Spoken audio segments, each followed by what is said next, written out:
while you're getting it. She says you can interpret it afterward, but know that it's totally normal for your mind to butt in and judge information in the process. So again, just like remote viewing. Exactly like remote viewing. Get the information, don't interpret the information. So if you ever want to try automatic writing, she has a semi-good list. To me, that doesn't help anything. That wouldn't help me know how to get started, but maybe it does you. And if you want to try automatic writing, feel free. Let's give it a shot. See what happens. Make a thread. Everybody do it. That would be cool. Is it me or does it automatic typing not seem as psychic? It just kind of adding technology in it kind of takes it out of the real psychic realm. I agree. That's what I was thinking. Is it seemed like it would be weird to automatic type instead of automatic write. But one of the things I read said that some of the automatic writers think that having a computer involved somehow enhances their ability because it gives the spirit some other medium or some other energy to focus on. Again, I don't know. I can't do it, but it just seems like it'd be a little weird to automatic type versus automatic write. Another one that we talked about in the list that I wanted to touch on was aura reading. So people have sensed auras and energy fields around other people since biblical and ancient times, and all the way back since we started, I guess, having physical awareness of ourselves. But the concept is reflected in halos that you see in artistic representations of other Christian saints, and in the Indian concept of prana, or people's life energy, and in the idea of chi in schools of Asian philosophy. Yeah, so everybody's seen this character in a movie. Willow. She's wearing like a dandelion crown and a big flowy dress, and she's like, "Oh, let me cleanse your aura." It's all right. It's so green with purple polka dots. And well, see, and that's the problem I had when going through this, is that it could be, the way media portrays it, or the way, most people talk about it has made me a little biased. I think this in particular, the media portrays it as a joke always. Yeah. I mean, you really rarely ever see, this kind of thing and I'm talking about, like aura reading, legitimized in any way, shape, or form. But, there are a lot of people that claim to have that ability to see auras, which, allow them to have some insight on maybe something that is not balanced in a person's life, that's causing their aura to maybe be a certain color, or maybe be just a little bit off, or have an energy that would let someone with this ability know, okay, there's something is out of harmony in your life. What maybe not necessarily being able to say what it is, but they can tell, you've got something that's causing you problems, and it will continue to cause you problems until you cleanse yourself of it, until you fix the problem. And the way I think about it is, what takes some of the legitimacy away from it is when people are portrayed as all hippy dippy and they're seeing different colors flowing off of people and all that. And I'm not saying that you can't necessarily see colors that are flowing off people and their auras and all that, but the way that I think about it that makes it a little more legitimate in my mind is, have you ever walked into a room with several people in it, you be at work, at home, or whatever, you know nothing about what has just been going on in that room, but you can feel the tension between two people, or you can feel that one person is angry at you or that one person is sad. That, that feeling that you get is also aura reading. It's not just, I see red coming off of them. You're actually feeling the aura that they're putting off. I believe that people have an aura about them, that you project that energy out into the space around you. And we've talked about that in other episodes too, where if a lot of negativity happens in a room and then you come in the room, there's nobody else in there, how the room feels weird, because it's like a sludge has attached to everything in the room. And it's just that negative energy that people were putting off. That is aura too. And more people feel that kind of thing than they want to let on. People can feel auras and feel people's energy, but they don't call it aura reading. They have some other term for it. They just, you seem upset. I can, I get the sense that you're upset. Yeah, you're feeling someone's aura or energy coming off of them. Yeah, and I think people that are closely related, or maybe in a close relationship, you will do that without even realizing you're doing it. And a lot of it is, I just know them. I just know their facial expressions or anything. But I'll tell you this: if I'm having a rough day or if something's bugging me, I can do a pretty good job of hiding it from just about anybody except Amanda. And she will know. I mean, she will just know. I mean, I could have my back turned to her and just, if it's just the way I'm holding myself or something, she'll sense and she'll go, "Hey, what's going on with you?" Yep. And she can just know. And, I don't know that she sees any, if she does, she's never told me, but it's that sense that, okay, I can feel or I can sense, an emotion around you when I'm with you.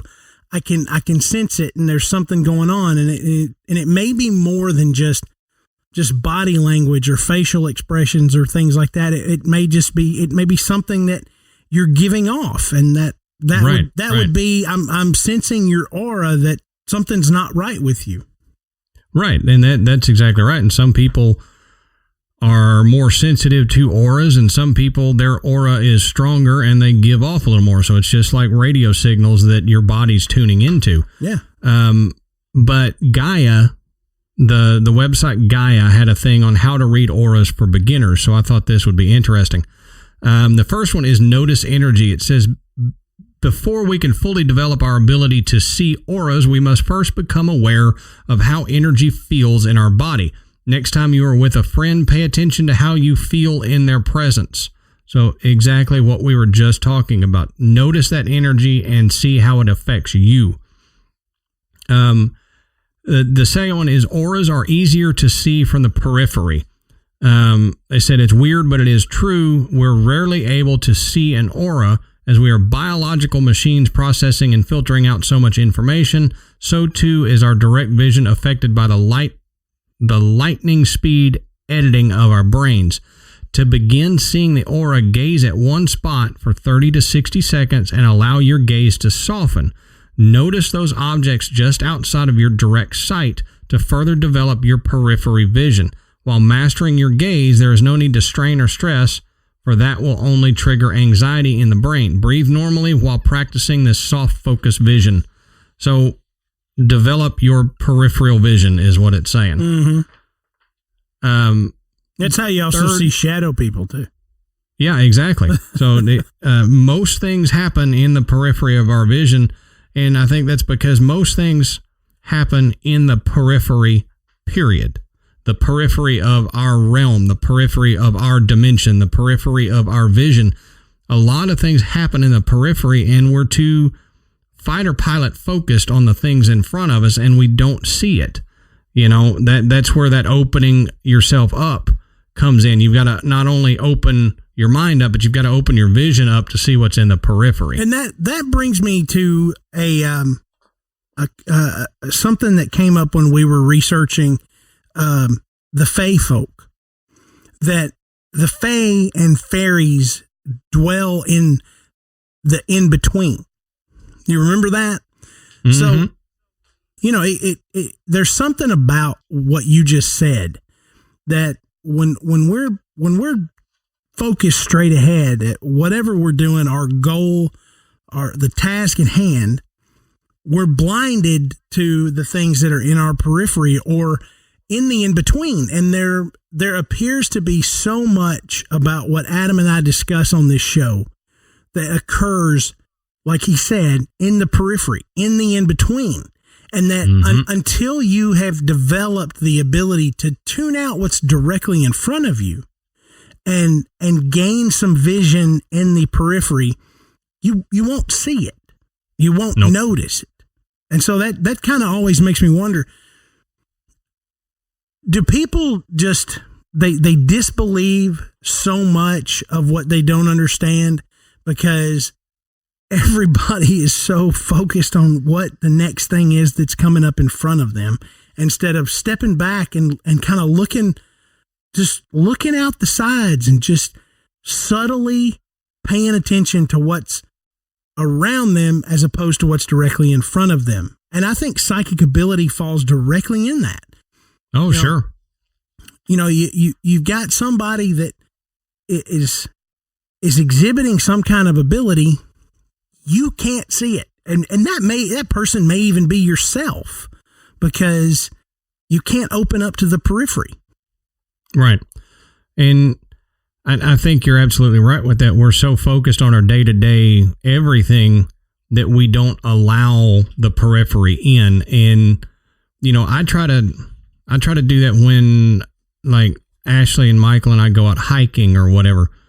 I try to, it's the being aware of your surroundings, but not focusing intently on everything that's happening, just kind of taking it in. Yeah. And it's kind of how I relax in a way, it's just, it's kind of like turning the volume down.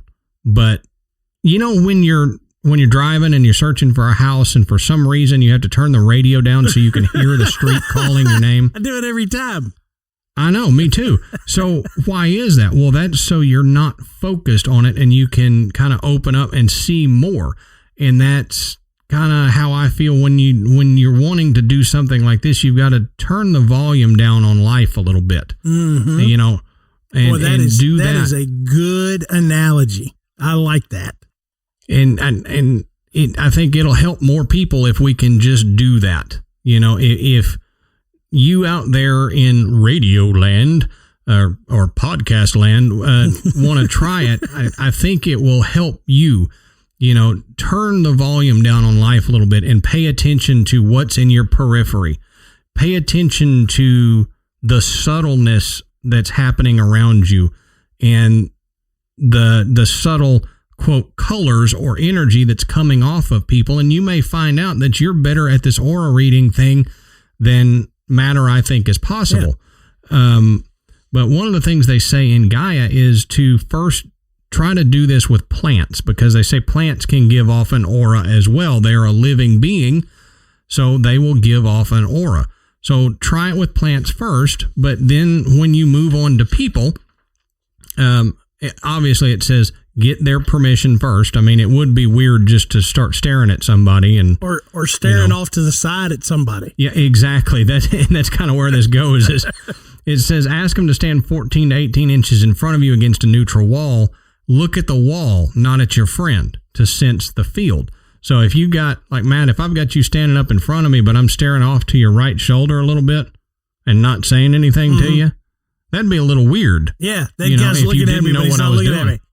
Yeah, right. I wish that guy would quit looking at me. He's not looking at me. I wish that guy would quit not looking at me.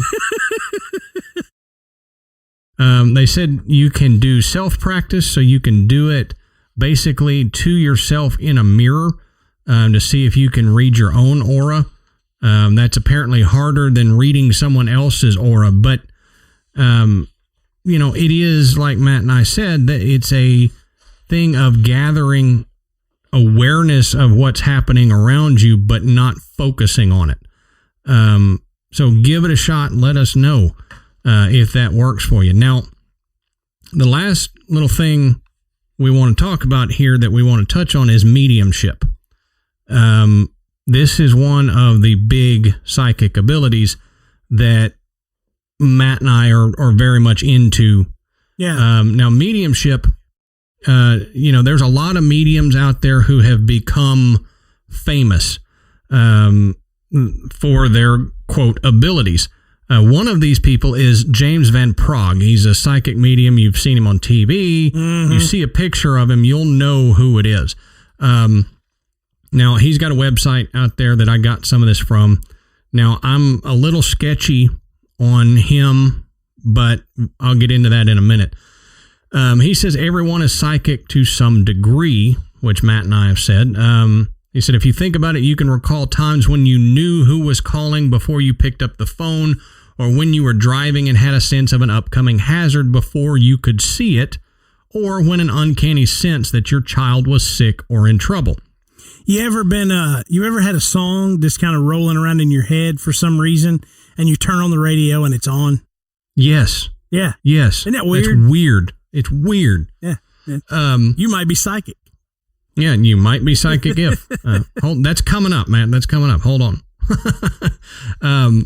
He says we are all born with psychic ability if we choose to pay attention to it. So again, just like Matt and I have been saying for quite a while, several episodes, probably several years now. But he said mediumistic skills take a little work to develop over just that inherent psychic ability that we have. And he said certain individuals are more prone to mediumship than others. So he said, what's the difference between a psychic and a medium? Well, a medium is a psychic who has fine-tuned his or her extrasensory perception and can interface with the spirits in other dimensions. So they are able to feel and or hear thoughts, voices, or mental impressions from the spirit world. A medium reads the messages of the spirits in the afterlife.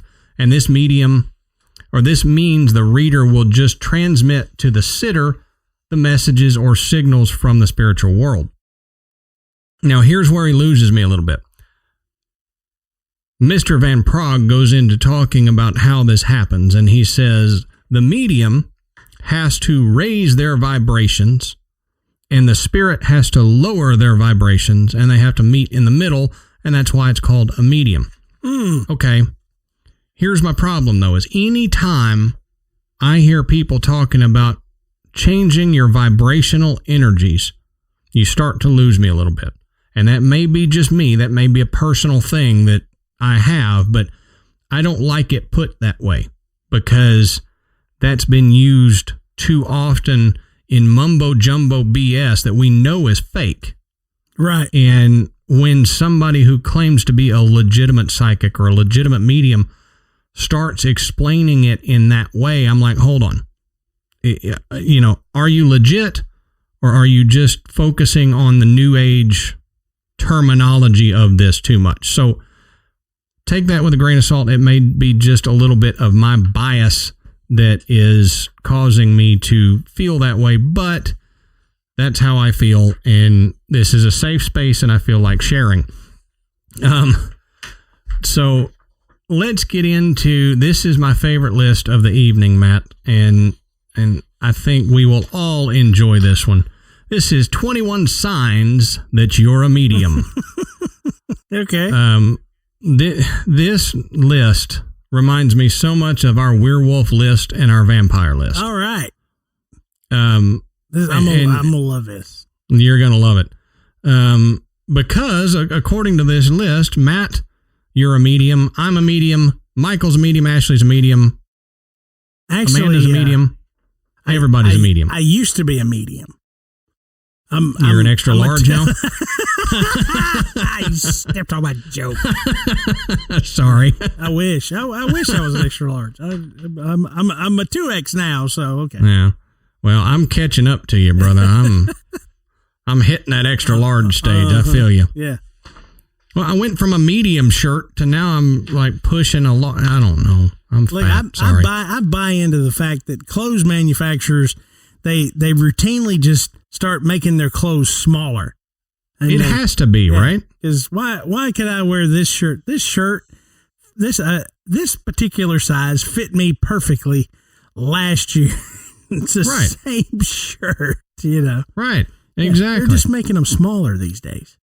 I think, Matt, you really are a psychic and you're picking up on their crap. That's right. So. That's right. All right. So the first sign is you've always had an interest and belief in the paranormal. Okay. You can walk into a room and feel pressure, heat, heaviness, or emotions. Matt, you're feeling some heat over there. Are you psychic? I'm seeing something out of my periphery. Yeah. See, you might be. I might be. It says you recall seeing or sensing spirits as a child or know relatives who have. So if you know relatives who have, how does that make you a medium? That's right. Okay. I know somebody that's smart, so I must be smart. See? Exactly. I know somebody I got a friend who has a friend who's smart. Says you had an unexplainable fear of the dark, either as a child or now.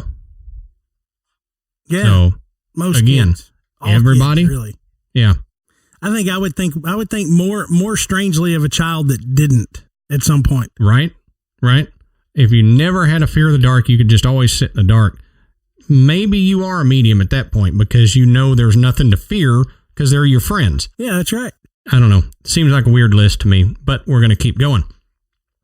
Says you have an active dream life, including vivid nightmares or lucid dreams. Okay. Again, me. Okay. You are woken up at night frequently and or generally don't sleep well. That's most people. Yeah. Except me. Yeah. No, I can pretty much sleep at any given time. Well, that may be my psychic ability is that I can sleep on command. Well, that's the thing. I can fall asleep, but like this says, I frequently wake up. So I can fall asleep any point during the day if you want me to. It says you've had that weird, creepy feeling in old buildings, cemeteries, or in places of trauma. Seriously? Yep. Hey, we're all mediums, guys. See, exactly. Or we all could be. That's kind of that's a stretch. What I mean, see? Is that not everybody? Yeah, right. You go into an old building, a creepy place, a cemetery, or a place that had trauma. So basically, they just listed every place that you might get a weird, creepy feeling. Oh yeah, yeah. I love these lists. You've seen things out of the corner of your eye, white smoke, sparkles, shadows, or figures. So, everybody, again? Yeah, at some point, I think. I don't know how this list is supposed to pinpoint it down to one type of person. Someone close to you has died and you've have been experiencing a lot of odd things. That's very general. How many of these do you have to match? I don't know. It never told me that. That's the problem. It just says here's some signs you might be a medium. Matt, I think 99% of the world is matching a lot of these. Yeah, you're currently alive. Yeah, you breathe on a regular basis. You've ever purchased a consumer product? Now, have you ever urinated? You might be a medium if you've ever urinated. If you've ever woken up at night and had to go pee-pee, you might be a medium. This says you hear voices and have convinced yourself it's nagging thoughts, overactive imagination, or things you just made up. Yeah. Okay. Now this one. Now I think everybody has at some point heard a voice. Yeah. And not been able to get past it. Where it's like. Yeah, you and I have both talked about it. I've heard my name, and we've talked about it. Yeah, we've talked about it on the show where, I've heard my name multiple times. But if you dig into that one a little bit deeper, there's a lot more on that, that if you could have some kind of psychic ability, that it could be a spirit reaching out to you from the other side, and somebody that obviously knows your name, or right, in my case is hung around me for 10 minutes and heard somebody called me my name. That must be his name. Let's whisper it to him. Everybody knows your name. We're gonna whisper this guy's name and freak him out. Yeah. And see, that's the thing. You got to worry about the tricksters. That's right. So this next one is funny to me. You've pretended conversations with animals, cats, dogs, or wildlife. In parentheses, these are not pretend, with a big exclamation point. Yeah, well, here's the thing. Boone and Bella, they have a voice. And we have full-on conversations with everybody, and they have a voice. They have their own dialect. They have their own way of talking, and so has every dog I've ever owned. And now the bearded dragon has started to talk as well, and has her own voice. So yeah, they come out of you though. That's the problem. Yeah, but it's their voice though. That's right. How they talk. Well, and I feel like, cats, dogs, wildlife and stuff, they do communicate to us. But what, most of us don't understand that. But what gets me is you've pretended these conversations, and then in parentheses, they are not pretend. Yeah. But, we're joking about it. But on this note, we may have something special coming up for y'all pretty soon on this topic. That's right. That's right. Stick around for that. We're joking, but you know how we are. We joke about everything. Well, we love our animals too. So yeah, we do. Huge animal people here in the graveyard. The next one is you've been getting bad anxiety out of nowhere, having a hard time breathing. That just seems like a medical issue you need to see about. You hear strange noises in other rooms when no one else is there or at home. Yeah, everybody. Yep. You don't like to be alone, especially at night. Most everybody. Most everybody, yep. You felt watched. Most everybody. Yeah. You or someone you're related to has pointed out spirits or paranormal experiences they've had. Matt, I think we're more psychic than we know, because that's right. One of the cool things I like about doing this show is everybody you talk to has some experience like that. Mm-hmm. Matt and I were actually together talking to a group of people that my mom knew, and more of them came out saying that they had paranormal experiences than I would have ever thought. Yeah. And it's simply because they found out what Matt and I did, and they're like, oh, hey, these guys won't judge me, and so they opened up. That's right. It's amazing how many people have these experiences and they don't tell anybody about them because they're afraid of someone judging them. Mm-hmm. Yeah, exactly. So that just amazes me. That's one of the things as a tangent about what I find great about doing this show is that I get to hear these stories from these people that they wouldn't normally tell anybody else. It's great. You've had paranormal experiences yourself that you can't explain. Okay. That's not everybody, but it's a lot of people. A lot of people. Electronics, appliances, lights, and TVs all tend to go out or flicker around you. Now, this is a problem that I have legitimately had for years, is that electronics do not like me and they don't like to work around me. I can be at the grocery store and the register is working fine for everybody in front of me. I get up there and there's a glitch. The credit card reader starts messing up something. Yeah. I just thought technology hated me, but maybe I'm a psychic. Mine's copy machine. Yeah. Yeah. So you just, if you need your copy machine to jam up or something, then just tell me to go over and make a copy on it, and it will do it, I swear. I used to know when Matt was real close to getting to the house because I'd be trying to print out show notes and my printer would stop working. Yeah. Me and printers don't get along very well ever. So this next one is weird to me. As if the rest of these haven't been weird, but this is weird. The other ones we've done are perfectly normal. Yep. You have a habit of delivering spirit smackdowns, profound, lengthy manifestos, right? Profound, lengthy manifestos to others. Then after the words leave your mouth, you have no idea where the information came from. Spirit smackdowns. Yeah, that's right. That's going to be my new TV show. Spirit Smackdown. Wrestling with your inner demons. Yo, if there's mama any producers is such out a there, fat ghost. Yeah. If any producers out there want to get in touch with Matt about our new TV show, Spirit Smackdowns, Wrestling with Your Inner Demons, we would love to talk to you.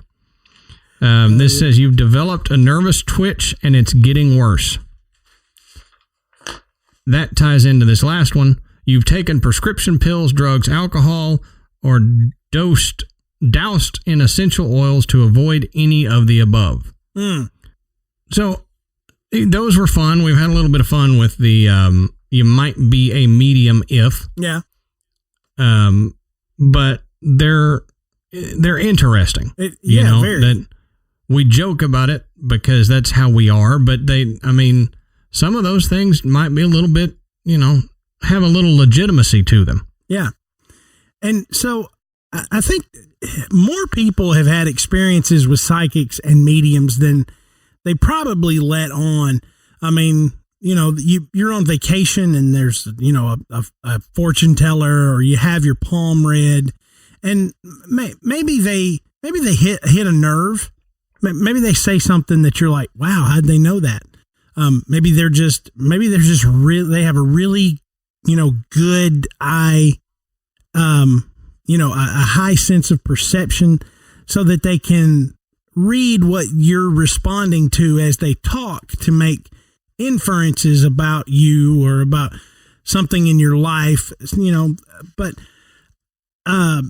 this story right here that I found, it's pretty good. Of the ones I read, this was one of the best ones.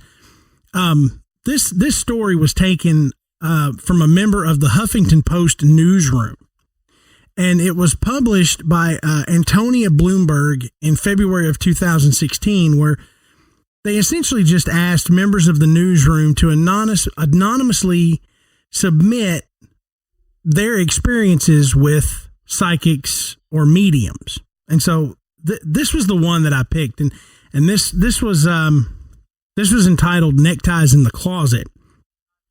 So I'm just going to read this story. So I'm quoting this. Like I said, it was published on HuffingtonPost.com. A year and a half or 2 years after my father died, I interviewed a medium for a story. After the interview, we had lunch, and he asked if I wanted a reading. I agreed and told him that, for the most part, I wasn't going to confirm or deny anything he said. I didn't tell him about my father dying, although he was somewhat of a public figure, so he was definitely Googleable. As he began the reading, he told me that a short, chubby woman with red hair was there, and she kept saying, "Ethel, Ethel." My grandma was a short, chubby woman with red hair that looked... Woman. A woman. Where did that come from? I don't know, but I liked it. The Wimmings. Bring me the Wimmings. Yeah, there was a Wimmings there.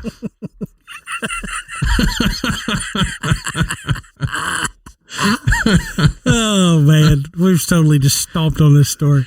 It is late. Late at night. We're all wrap this up, but this, he said his grandma was a short, chubby woman with red hair who looked just like Ethel Merman. So a bit further into the reading, the medium said, "There's a man with Ethel, and he has a message for you. He wants you to tell Ruth that he loves her." Now, little did the medium know that my mom and dad had been married for 35 years when my dad died, and they were the most madly in love people I've ever met, or that my mom's middle name is Ruth, and he always called her Ruthie, and he was the only one. Everyone else called her by her first name. I was shocked. With the hairs on my neck already standing on end, the medium said, "There's more. He wants you to tell her that she can get rid of his neckties now." Does that make sense? I was stunned. I responded, "Yes. Even though it's been quite some time since he died, she hasn't been able to bring herself to get rid of his clothes yet." I called my mom after the reading and told her what the medium had said about my father, supposedly, saying that he loved her. She was crying, and she said, she was crying when I said, "Oh, and you still haven't gotten rid of his clothes, have you?" She said, "Well, actually, I didn't tell you, but I finally cleaned out his closets and took everything to Goodwill 2 weeks ago." I said, "That's so weird. The medium said that Dad said you could get rid of his neckties now. It was time." My mom began to cry even harder and said, "The only thing that I kept was his neckties. They're still in his closet." He said there was no way for the medium to have known that. He said, "I didn't even know that." So, it's a pretty interesting story. It is a little anecdotal, but if the Huffington Post was willing to post it, so somebody must have put some time in to write that story, and I would imagine they had an experience like that. Sure. And I think a lot of people that have gone to a medium to have a reading, they've had maybe a similar experience, an emotional response to a message from a loved one beyond, whether it be a parent or a grandparent or a child. But this kind of leads in to some of the things that Randy is going to talk about in our interview. Mm-hmm. and doing personal readings, and we kind of get into a brief discussion about that and how it plays into the validity of a medium. So Adam and I, we've known Randy now for just right about a year. Yep. We've had several conversations with him. Every time we sit down with him, it is just, we feel like we could just talk for hours. He is such an interesting person. He has such a unique story, and that's why we wanted him to come on and share a little bit about what he does. And if you were at our live event, you got to see and meet Randy. If not, I think you're in for a treat. But he's going to talk a little bit about what Adam and I have been discussing with psychic ability and mediumship. Right. So we hope you enjoy this interview that we did with Randy. We will come back right after the interview and say goodbye to y'all. So here is our interview with Randy. All right, everybody. So we're here talking to our good buddy Randy from Paranormal Road and EVP Mediums.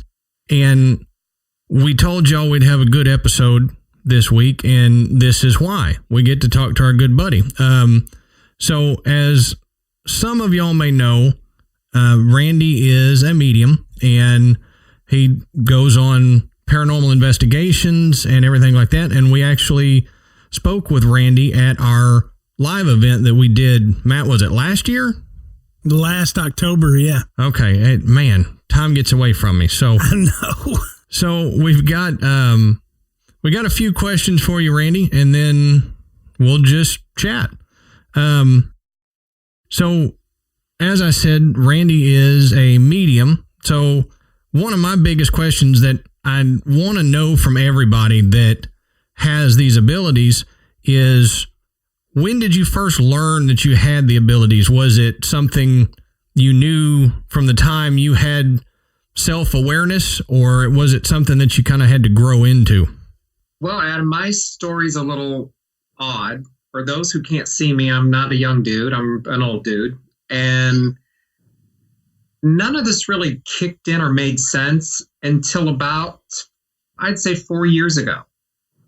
And when I say kicked in, it was something that I had weird experiences that I just kind of brushed off as strange coincidence until Dave, who's the founder of EVP Mediums, asked me to go on an investigation with him. he'd been doing EVPs off and on and never videoing any of them.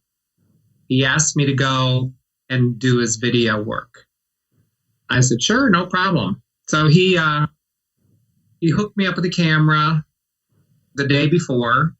And for some odd, strange reason that night, I started having strange dreams and seeing a house. So on the way to this investigation, I was kind of odd. I kept seeing this house over and over and over.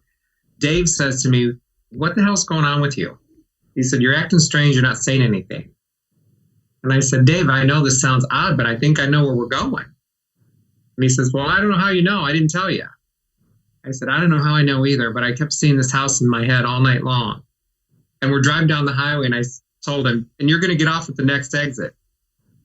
He says, how do you know we're getting off at the next exit? I said, I'm just telling you, we're getting off the next exit. So sure enough, we get off the next exit. I tell him, okay, you're going to turn left. The house is down the block about halfway on the right-hand side. And sure enough, there it was. And I described the house to him, tell him all what's going on with it, told him what the inside of the house looked like, and that started it. We walked in the door of the house, never having ever been there before. And I'm 3 feet into the living room, which I already knew exactly what it looked like. And tears just started rushing out of my face. And it wasn't me. And I'm standing there like in total shock, like, what the hell am I crying for? And it took a few minutes to figure out that the emotion and the tears were not mine, that they were actually from a spirit that was in the house. Wow. And it just kind of, at that moment, took off. I started seeing the spirit that was channeling through me. I started feeling times and eras and what was going on in the house. And I guess you'd say that was just part of my whole experience. It shocked the hell out of me. And from that point on, it just kept going and going. And it would go from just emotions and being able to pick up on things that were going on. And it did go crazy there for a while. So I guess that's when it all started. Not until we did a documentary with the local college students where they followed us around for a summer that I really realized that I've had this for a long time, but didn't realize it. And it was because they interviewed my older sister, and she lives in Florida. And they asked her the question, do you believe in your brother and what he does? And her answer was, absolutely. She said, when he was growing up, we had a real problem with taking him places because he would say he saw people in empty buildings. Or if we went by a cemetery, he would say he saw people there. Wow. And when she brought that up, I started to remember it. It's like, yeah, I do remember that. So I guess it was just one of those things where I never really realized it. And then as I got older, I basically grew up in my teenage years were in the 70s. It's like, you're not going to talk about this in the 70s. My God, everyone would think I was, drugged out and didn't know what was going on. So I just kind of let it roll off as strangeness. So now that I've figured out what it is, and I guess you'd say I'm honing my skills, now I know what it's all about and only wish I had known earlier. So you had experienced it, but just hadn't embraced it or fully understood it for the majority of your life, right? That's what I'm understanding. Right. I mean, there were things that happened throughout my life. One that I particularly remember and felt horrible about was when I was in high school. There was some friends of mine, and there was a girl that she was so naive, but her family had a lot of money and they always bought her nice fancy cars, and everyone took advantage and wanted to borrow her car. And I told her one day at school, do not let these people use your car, because some kids wanted to borrow her car. And she kept saying, well, why? They've used it before. I said, no, I just get a bad feeling about it. And she didn't listen to me and let them use that car. And they were in a horrible accident and all but one died. Wow. Good night. And it was just that horrible gut feeling that, no, you shouldn't do this. It's not a good thing. So that really stuck out, only because, they were classmates, and here we lost 3 of the 4. So, wow. I mean, things like that have kind of stuck out. And like I tell people who ask me, I mean, there's probably not a question that hasn't been asked of me, that when you get a gut feeling, you really need to follow it, because our bodies are amazing. And they are warning us of things. I'm sorry, Adam. I didn't mean to step on you there, but go for it. But I had thought about that earlier today, because we have so many listeners that will send us communications that say they had an experience in their life where they had what they would term a premonition. And almost always it's about a negative event. So I guess what I'm getting at is that would be what I would consider a premonition. Sure. No spirit was communicating to you, at least that you were aware of, to say that this was a bad situation, but yet you had that feeling. And I'm just curious, if we're thinking, I think everybody has at some point in time said, I've got a bad feeling about this. And maybe they never took it to the next step and said, I'm going to actually avoid this. So what would be the difference, Randy? I mean, I'm sure you've had a bad feeling about something, and then you've had something that told you, okay, this is the real deal. Don't do this. What makes you feel like one is more than the other, or can you tell? I believe everybody has the ability to tap in, so to speak, but it is very difficult to tell. I mean, Dave will tell you how I was when I first figured all this out. When, after that first investigation where all this broke loose, I was a basket case. I couldn't tell from one thing to the next, if it was spirit or it wasn't spirit or what was going on. But it is hard to tell. And there are, those gut feelings that everybody has. And then there's, I guess you'd say, an elaboration of that gut feeling. And the elaboration is where you're really tapping into it and pulling more from it. That isn't necessarily something that is spirit communication so much as the psychic end of it, where you can just, it starts to play out in your head. So it would be like that. Basically the difference would be intuition is you get that feeling, oh, don't do that. But like the psychic end of it would be, don't do that because, and you get like an interpretation of that feeling, or, you feel like it's more directed or pointed at you rather than just a general, this is not a good idea. Right. Exactly. Because I've come across that in our research for, psychic abilities and mediumship and all that. What they say a lot of times is, and Matt and I talked about this on the last show, that more people have it than they want to admit or they realize. But usually the gut feelings or that little quote voice in the back of your head is not necessarily just your inner conscience, but it may be a spirit guide, or you tapping into, an ancestor or something like that. And it's something you need to pay more attention to. Absolutely. And we talk about those sort of things in lectures. People will say, well, I had a feeling that when I had my car accident, that I had a family member tell me that this was going to happen, and it turns out like, it was a dead family member. So, or they've said, I was knocked unconscious, and while I was unconscious, I saw a family member telling me to get out of the car, get out of the situation. So there are certain things that are spirit driven, and some people have the ability to tap into that and others don't.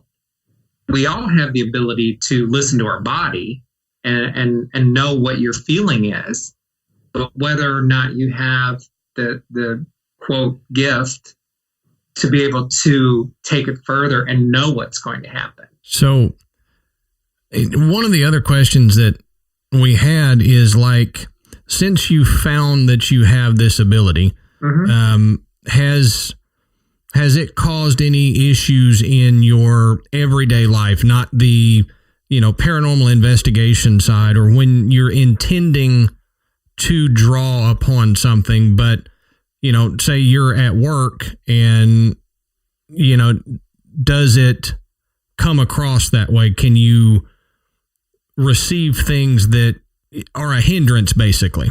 Yeah, it has. I mean, I guess maybe that stuff happened to me before and I didn't really know what it was. But since I know what it is, it has happened quite a bit. I guess you'd say I have more control over it now. In the beginning, I did not. And there were times that I was confused as to why I was feeling things or why I was seeing things or okay, what the hell does this spirit want from me? But it has happened. It's happened at my current job, and it happened at my previous job, where my previous job I wasn't there very long at all, and I'm in their warehouse, and there's a spirit following me around, and it's pacing the floor and wrenching its, hands on its head, and just like total confusion. And finally, there was somebody at work that I trusted enough to say something to that wasn't going to call me crazy and get me fired. Right. And when I mentioned what I saw and what they looked like, they immediately went to the office, brought a picture back and showed it to me. And it happened to be the original owner of the business that had passed away. Oh, wow. That spirit was very unhappy at the way the business was being run because they prided themselves on Made in America, and the warehouse was full of Japanese stuff. Oh. So it to me made sense why the spirit was so upset and pacing back and forth and being, the way he was about it. That happened at that job. My previous job, the same sort of thing happened, only a week in. The spirit following me around and kind of tormenting me and talking. I don't want to use the term talking, but conveying to me that they had died in some sort of an RTV motorcycle type accident. So again, I found someone that I felt comfortable talking to about it, mentioned it to them. They went to an employee who had been there for several years and said, "Oh my God, that sounds like the owner's son. He was killed in a motorcycle accident." So, I mean, those sort of things have happened.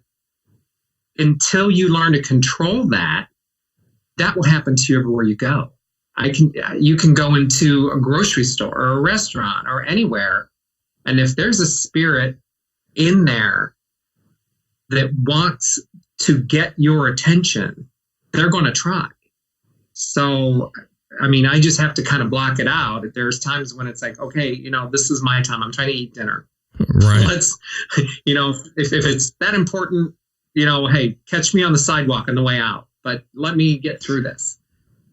So yeah, it can. I mean, I had to actually go talk to other mediums about how to ground myself and how to stop spirit from communicating with me all night. I would lay my head down at night and here's, a spirit in my head trying to tell me something.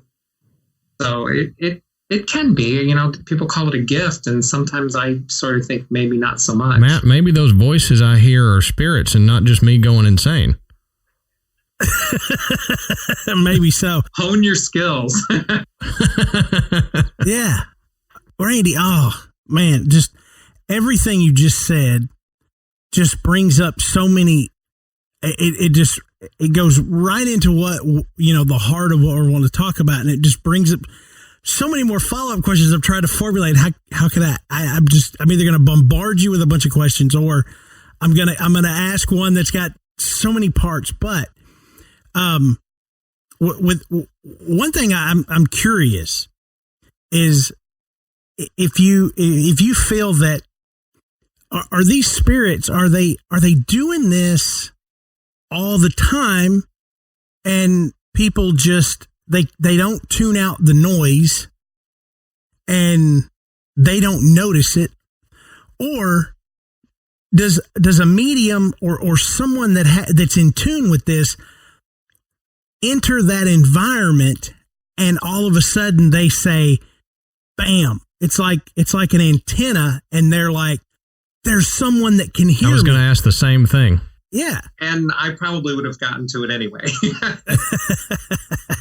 It does happen. And we just had an investigation this last weekend. And when we started interviewing the client, and she started talking to me and telling me experiences that she was having, I started questioning her further back in her life. I said, okay, let's drop what's going on right now. Let's start going further back into your life. And the more she told me, the more I realized she was gifted, and she didn't understand it. She was more scared by it than anything. And she's not a young girl. She's probably in her 50s. And this has been going on her whole life. And when she started describing things that were happening and things she was seeing and feeling, they were way too similar to what I feel very regularly. So I started questioning her about how she handles it and what she believed, to the point that I just finally told her, you do have a lot of spirit activity in your house right now. I'm bombarded with spirit in your house, but you are basically standing at the front door with it open and letting them all in, because you are like a beacon to them. They know that you are vulnerable, and they only have certain people that they can communicate to or try to communicate to. And you happen to be the lucky recipient, and you've got a house full. So it can happen. And as soon as you start to open yourself up spiritually, and you start to hone your skills, it's almost like spirits are knocking on your door. They want to tell you their story, or they want you to communicate something to someone. I mean, I guess I stop me if I keep getting into too many, situations that we've experienced, but a particular case that I took on my own by myself was to do a reading on a husband and wife. After getting to their home, I determined that they had just lost a son through a bad accident. And it was a bad situation, because I had to sit across from the husband and wife who had just lost their son a month ago and tell them, your son has been with me all week. Wow. Just through the original phone call from her son's spirit came to me every evening that week. And I had to tell them that the accident that he was killed in was not because the driver of the car that killed him was horribly at fault. They were so bitter about this that they wanted this young man that killed him, they wanted him in prison for life. They just, he's a horrible person. He was a drug addict. But what they didn't know that I told them was their son knew this kid. And their son on a motorcycle was goofing around, and the kid was in a car, and they were both horsing around. And it was just goofing off gone wrong. And it happened to kill the young man on the motorcycle, which was their son. Jeez. They were holding it against him because he had a history of heroin. Well, he had gone through rehab. He was rehabbing and was doing well. They just weren't accepting that whole fact, to the point that the husband threw me out of the house. He's like, I'm not accepting this. You know, you're an ass. You've got to go. Oh, wow. All week after that, the son's spirit is begging me to go back and try to convince his parents to forgive the young man that killed him. And they would not speak to me. I could not get back to them. And it took me probably 2 weeks to finally shake the spirit and say, look, I did my best. I can't get your family to forgive him. Only we can hope that